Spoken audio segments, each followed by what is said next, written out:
Hello, xin chào tất cả mọi người đã trở lại với kênh Rúp TV. Hôm nay Rúp mới dậy xong, mới bấm điện thoại rồi dậy. Thầm thấy đói cơm nên Rúp sẽ nấu ăn, ăn cơm bởi vì đi ra ngoài ăn mít không có cơm ở trong bụng. Bây giờ thì Rúp tự nấu, tự làm, đơn giản thôi, rất là đơn giản, sơ sài thôi. Nhưng mà đối với mình rất là ngon. Nhưng mà các bạn thì mình không biết. Bây giờ Rúp sẽ lấy cái thào, cái thào hay cái gì đây không biết nghe. Đó, sẽ lấy cái đây để tìm mấy cái trái cà có sẵn ở trong vườn. Trước con của nhà Rúp thì có có vài cây cà đây, nhưng mà không biết có trái không nữa, tìm thôi.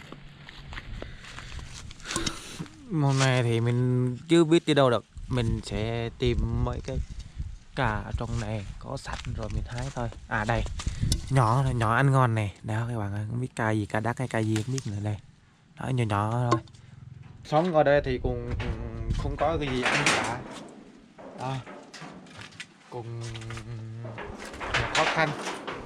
Đây là làng Rúc. Làng Rúc thì cũng bình thường thì em mới làm mới trồng mì, trồng bắp bí rồi ngô rồi cà phê, mùa này cà phê mà nhưng mà chưa chín này. Đây cũng cà phê của gia đình Rúc. Đó, và phía dưới là có một cái cây cà đó, không biết có trái hay không. Đó, mình sẽ tìm mấy món ăn có sẵn như thế thôi. Đó, chứ không có tiền để ra ngoài ăn nữa. Nó có sẵn vậy hai ba cái rồi tự nấu tự ăn vậy thôi. Đó đây, mình thì không biết nấu ăn như thế nào cả. Bây giờ thì mình làm theo cách của mình suy nghĩ, theo cách lười của mình suy nghĩ. Ôi da, không có cái gì cả. À đây rồi. Ui da, trung ở đất rồi nó dơ quá, bẩn quá thôi chứ này rửa nó luôn. Đây, đó, bỏ vào đây. Rồi cũng ăn ít thôi. Đó, đây, đó, đây, đây. À, cái cà này thấy nó cũng hơi màu tím tím. Chắc là không phải cà đắng đâu. Cà đắng nó xanh. Đây. Đó, màu nó cũng hơi tím tím. Chắc nó đây. Cứng quá các bạn ơi. Đó, đây. Đó, đây. Đó. Bây giờ thì rất cùng có vài cái 2, 4, 6, 8, 10 cái đi. Rồi đồ chơi chảnh luôn.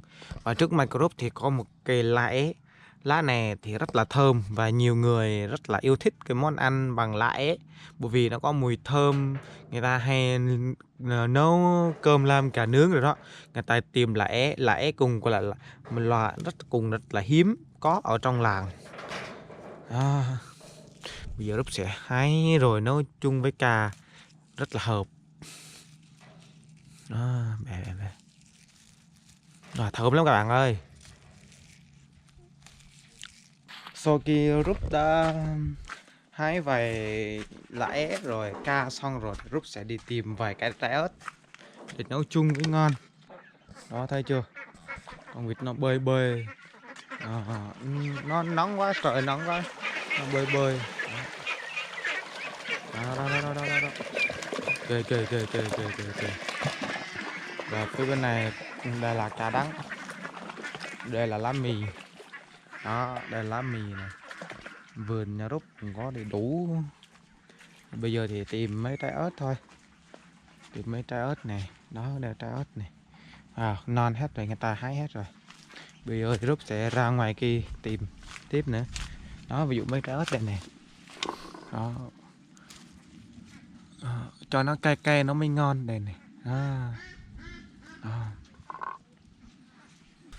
Vào vườn tiếp sẽ đi tìm. Đó, đây còn phía này có mấy con vịt lớn lớn rồi. Đó. Mấy con vịt lớn lớn rồi. Đó. Đó, đẻ trứng rồi mình ăn cũng ngon. Mình khỏi ra rồi ngoài quán mình mua. Nó đẻ trứng rồi mình ăn. Người ta mua, giới thiệu cho các bạn luôn. Đây là cái cà bi. Cái người Srai chúng tôi gọi là krong lao. Đó, đây là krong lao này. Người ta hay nấu với món ăn này là nấu với lá mì. Đó, nấu với lá mì. Nếu mà nấu rình nó thì mình có thể nấu chung với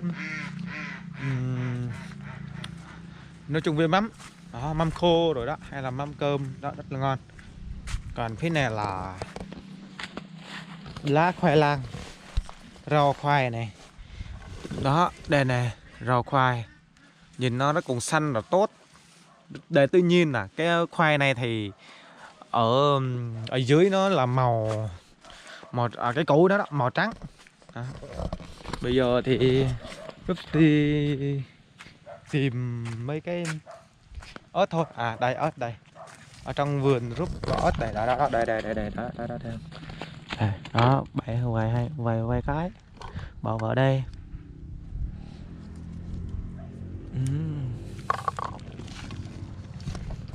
Bây giờ thì Rúp đi tiếp. À cái này có nhiều trái đây nè.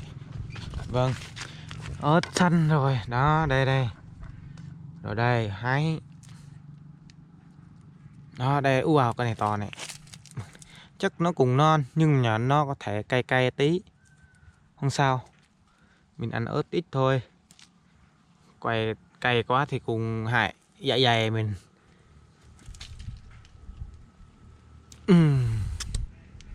Rồi đây đó, đẹp chưa, đây là lá é này. Cái món ăn hôm nay mình ăn tại chiều trừ này vậy thôi. Xong rồi mình sẽ kế qua đây, mình tìm cái nào mà có cái nữa không. Cái ớt này nó lùn sao sao á các bạn ơi. Cái ớt nó thấy nó buồn cười quá. Đây này lùn này, nó mập lùn thôi, khỏi bẻ ớt này, ăn chết. Rồi mấy cái ớt này nó sắp ra rồi nên nó màu đen. Rồi phía bên này đi tìm ớt. Rồi được em một cái nữa xong, hai cái đi rồi ok xong. Đây rồi ok vậy thôi. Vậy là món ăn mình chỉ vậy thôi, mình hái vài trái rồi mình làm vậy thôi. Chứ mình mình thấy có ớt to đây, vài cái ớt to mà có ớt chín đó, ớt chín này con cho một cái vào đi cho nó nhìn nó hấp dẫn đẹp rồi. Ok như vậy thôi các bạn ơi. Bây giờ thì Rúp sẽ đi nấu thôi nha các bạn. Và bây giờ thì cuối cùng thì Rúp đã có một món ăn rất là đặc biệt và ngon.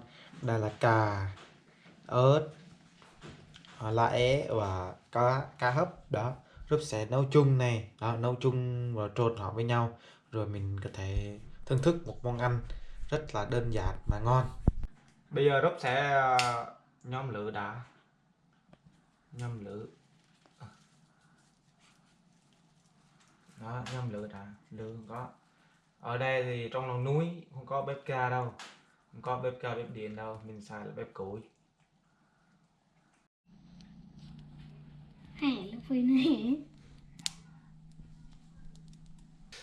Bây giờ thì Rúp sẽ cho cái món ăn vào son nồi để nấu. Đây đó, đây là món ăn này đó, cà rồi ớt lẽ rồi đó, rất là ngon phải không các bạn. Bây giờ thì đây là nước đó, đó không có xào không có gì hết nha các bạn.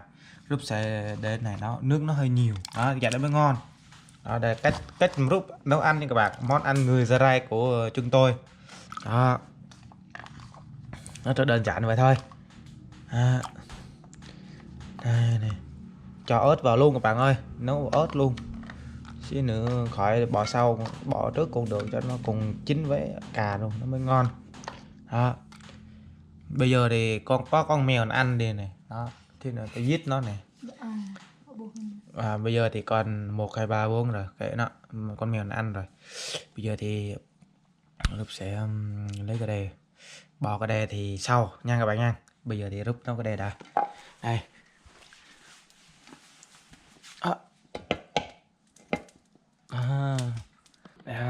đóng nắp lại vậy thôi. Bây giờ lửa đang cháy này đó, thấy chưa, thấy lửa đang cháy không bạn ơi, đó thấy chưa đó. Trong khi chờ đợi món ăn chính thì Rúp sẽ cùng giới thiệu cho các bạn, ở đây là nơi mà cuộc sống của người Gia Rai ở làng tôi. Đây là cái mà gọi là chỗ bếp mà quen thuộc nhất của người Gia Rai đó. Đây là kiểu mà phong cách của bếp của người Gia Rai. Đối với người nhà Gia Rai thì cũng không thiếu mấy con chó đâu.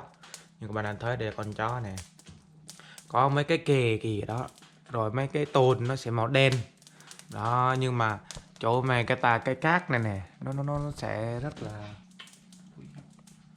đó, cái cát nó sẽ màu đen như thế này nè, thấy chưa, màu đen thế này nè đó, bởi vì do lưới mà có cái lưới rồi đó, rồi mấy cái gì mà cái kia cũng không biết nữa, mấy cái thôi đó. Đó là người đồng bào người Gia Rai của mình như vậy thôi đó. Được bây giờ đang nấu này, lửa đang cháy này đó, rồi cái này con thì cái này là con chó này đó, con chó đó, thấy chưa, nhìn bị chu lắm, con chó này bị chu lắm.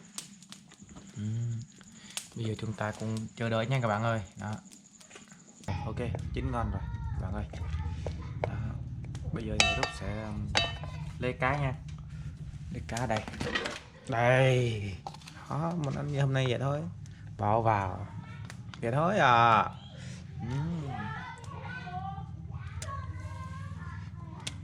Vậy thôi à các bạn ơi.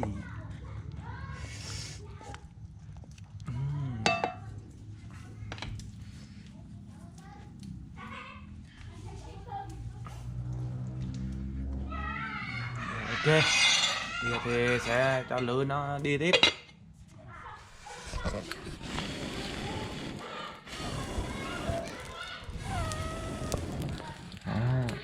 Trên này chín luôn rồi, cho muối ít vậy thôi, muối ít rồi bột ngọt nước mắm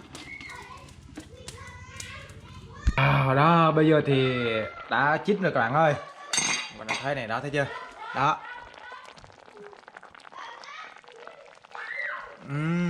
Đó. Bây giờ thì đã chín rồi, rất là nhìn nó rất là ngon đúng không, cái món ăn này chắc tốn cơm lắm nè. Bây giờ thì Rút sẽ để lẽ nữa ở trên, thơm lẽ đậm đà luôn đó, các bạn thấy chưa. Rồi bỏ lẽ vào thì đóng nắp lại rồi bỏ xuống thôi. Món ăn của Rút thì rất là đơn giản thôi, bây giờ mở nha các bạn ơi. Nóng quá nè. Thấy chưa, rất là đơn giản thôi đó, mùi thơm còn là ớt rồi ca rồi đó. Đây là cơm. Bây giờ thì ăn thử nha, đây.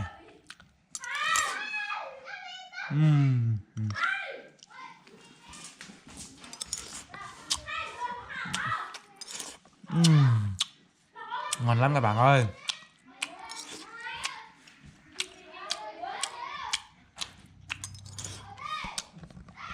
Đó, đây là cơm các bạn ơi, là cơm nè đó, rồi ăn nè. Rồi đây là sẽ lấy món ăn này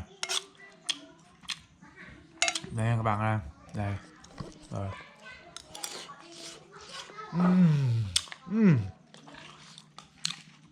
Ngon thơm lắm các bạn ơi. Bây giờ rất là có không, cá với đây luôn, ớt luôn, ớt này đây, có ớt, cà, đây nước một xíu nữa, rồi ăn.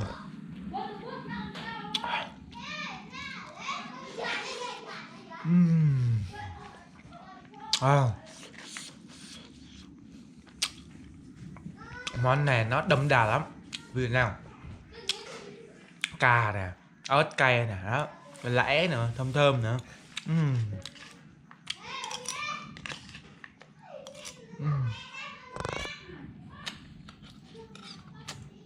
Đây nè các bạn ơi.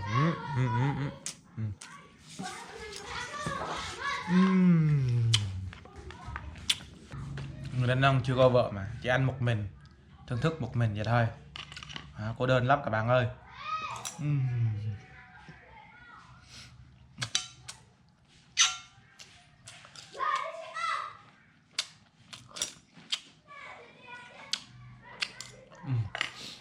Cảm ơn các bạn đã xem video của Rút.